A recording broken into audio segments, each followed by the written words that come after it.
Billahi minasyaitonirrajim. Bismillahirrahmanirrahim.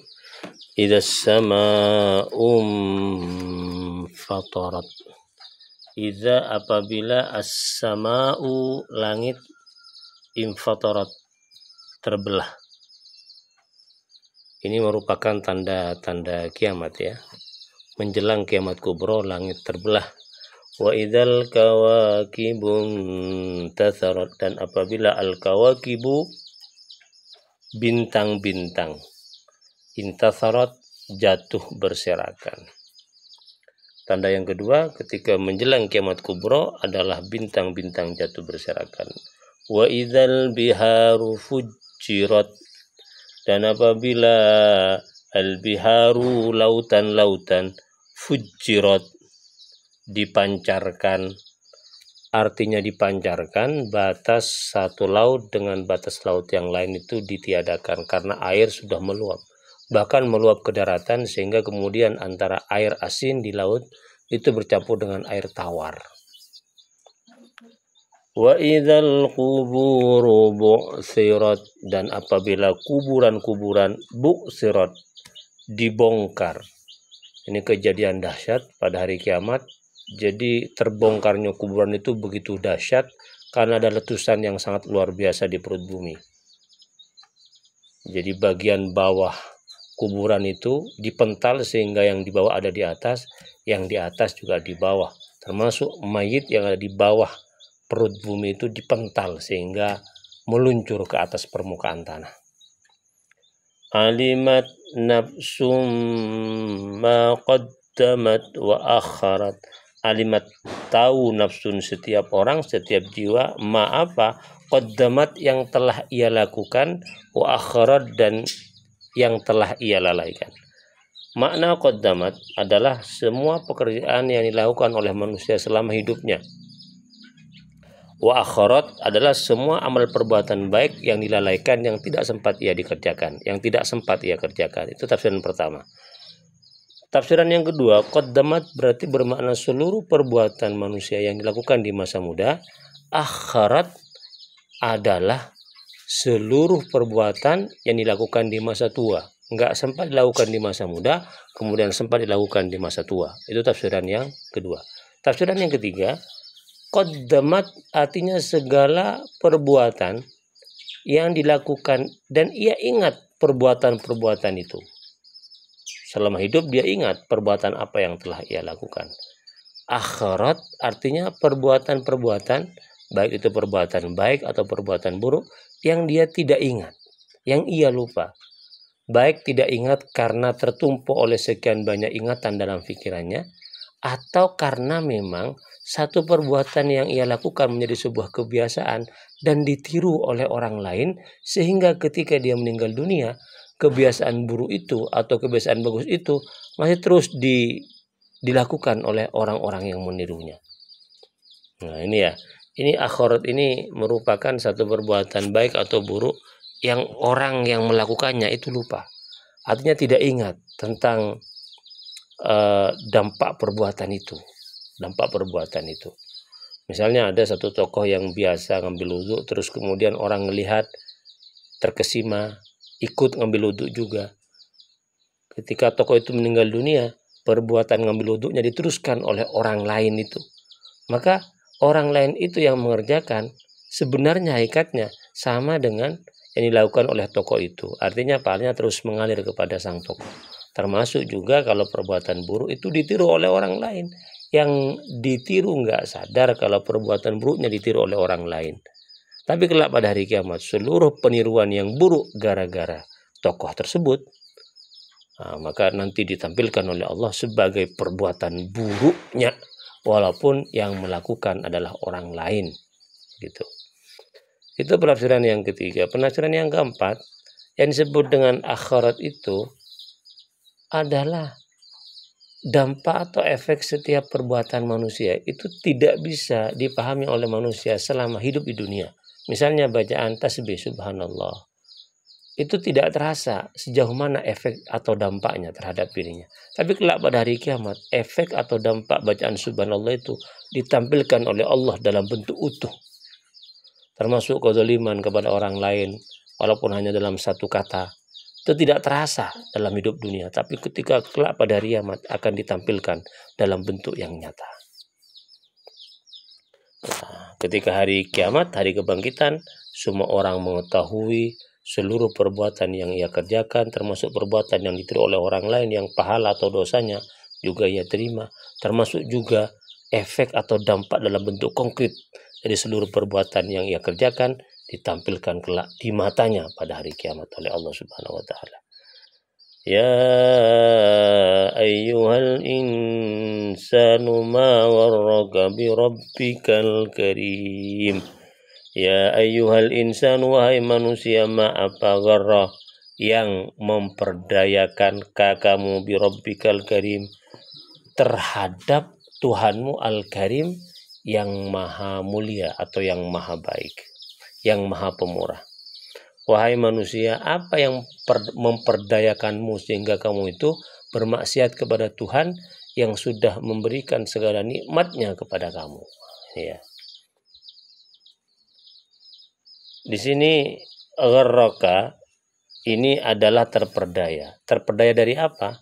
Bisa saja terperdaya dari seluruh nikmat yang Allah berikan kepada orang itu. Ketika orang tersebut diberi nikmat dengan segala kelezatan dan keenakannya, rezekinya lancar, tubuhnya sehat, kadang orang itu terperdaya dengan nikmat-nikmat itu sehingga kemudian lupa untuk bersyukur sehingga bermaksiat kepada orang yang telah memberikan nikmat tersebut, kepada zat yang telah memberikan nikmat tersebut. Jadi terperdaya oleh kebaikan-kebaikan yang ia terima dari Allah Subhanahu wa taala. Jadi apa yang membuat kamu terperdaya sehingga bermaksiat kepada Tuhan kamu yang maha pemurah itu? Alladzi khalaqaka, ini ya. Ini penjelasan detail dari makna Al-Karim, ya. Sifat Allah yang maha pemurah. Alladzi khalaqaka fasawwaka fa'adalak. Alladzi yang khalaqaka telah menciptakanmu, fasawwaka menyempurnakanmu, fa'adalak membuat kamu seimbang. Kamu sudah diberi tubuh yang sempurna, diberi akal, diberi jiwa, diberi nikmat. Hidupmu juga seimbang. Kenapa kamu masih bermaksiat kepada Allah Subhanahu wa taala? Itu ya, teguran dari Allah.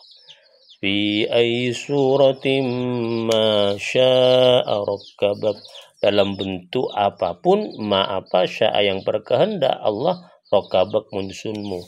Allah menyusunmu dalam bentuk fi ahsani taqwim, dari sesuatu yang ia kehendaki, sesuai dengan bentuk yang dikehendaki oleh Allah. Tubuhmu sudah bagus, lengkap dengan segala pendengarannya. Lalu kenapa kamu masih ingkar, bermaksiat? Apakah seluruh nikmat itu telah membuat kamu terperdaya sehingga kamu lupa terhadap zat yang sudah bermurah hati memberikan kenikmatan-kenikmatan yang kamu rasakan? Ini kan berarti teguran kepada orang yang kurang ajar. Sudah diberi nikmat oleh Allah, masih lupa terhadap pemberi nikmat karena terbuai dengan nikmat-nikmat yang Allah berikan. Kalla, sekali-kali tidak, hati-hatilah. Bal tukadzibuna biddin, bahkan tukadzibuna, engkau mendustakan, biddin, akan hari pembalasan. Di sini din bukan bermakna agama, tapi bermakna hari pembalasan.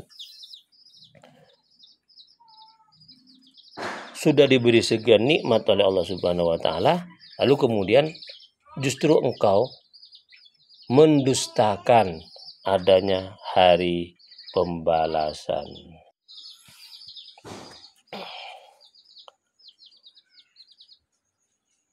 Diberi nikmat yang begitu banyak oleh Allah, justru ingkar, bahkan tidak meyakini adanya hari pembalasan yang sudah Allah janjikan, yang sudah Allah patenkan kepastian adanya itu. Tafsiran yang lain, orang-orang yang terperdaya itu sebenarnya bukan terperdaya atas nikmat-nikmat yang Allah berikan, tapi terperdaya sebab dia memang sejak awal menyekutukan Allah dan tidak meyakini adanya hari pembalasan. Merasa enteng saja. Padahal Allah sudah mengancam, barang siapa yang menyekutukanku dengan yang lain, maka siksanya sangat keras kelak pada hari kebangkitan, pada hari pembalasan. Mereka tidak percaya. akan adanya hari pembalasan. Makanya kemudian mereka terperdaya dengan keyakinannya, sehingga seluruh nikmat yang Allah berikan kepada dirinya itu justru membuat dia itu semakin jauh bermaksiat kepada Allah Subhanahu wa taala. Wa inna 'alaikum lahafizin, dan sesungguhnya alaikum, atas kalian, lahafizin, para pengawas, para penjaga. Siapa itu? Para malaikat. Kiraman katibin, kiraman yang mulia, katibin lagi mencatat. Ya'lamuna, mereka mengetahui ma apa taf'alun, yang kalian kerjakan. Ini Allah menegaskan bahwasanya setiap orang itulah hafizin, ada penjaganya, ada pengawasnya, yaitu para malaikat. Nah, di sini ulama berbeda pendapat. Berbeda pendapat berkaitan dengan berapa jumlah malaikat yang mengawasi manusia. Apakah jumlahnya satu malaikat itu mengawasi seluruh manusia, atau tiap manusia itu punya malaikat penjaga? Berapa jumlahnya, satu atau dua? Ya. Ada ulama yang mengatakan jumlahnya dua. Siapa itu? Raqib dan Atid, ya. Sesuai dengan ayat Al-Quran, idh yatalaqqal mutalaqqiyan yanil yamini wa nishimali qa'id ma yalfizu min qawlin illa ladaihi raqibun Atid. Tidak ada lafaz, perkataan yang dilafazkan atau diucapkan kecuali di sampingnya Raqibun Atid, ada pengawas, Atidun yang selalu hadir. Jadi Raqib, Atid itu yang kita kenal dengan malaikat Raqib dan Atid itu. Raqib artinya pengawas, Atid selalu hadir. Jadi kemudian dijadikan sebagai nama malaikat Raqib dan Atid. Itu ya. Jadi ulama berbeda pendapat ini, termasuk juga kejelasan tentang dua malaikat pencatat yang ada di bahu kanan kita dan ada yang di bahu kiri kita itu. Ulama masih ikhtilaf berkaitan dengan hal tersebut. Tapi yang jelas setiap manusia itu dijaga, diawasi, dan juga dihadiri oleh malaikat yang mencatat seluruh amal perbuatannya. Seperti apa catatan amal perbuatan yang ditulis oleh para malaikat? Jadi ada penjelasan panjang tentang hal tersebut ya, terutama dari Imam At-Tabatabai, pengarang kitab Tafsir Al-Mizan ya.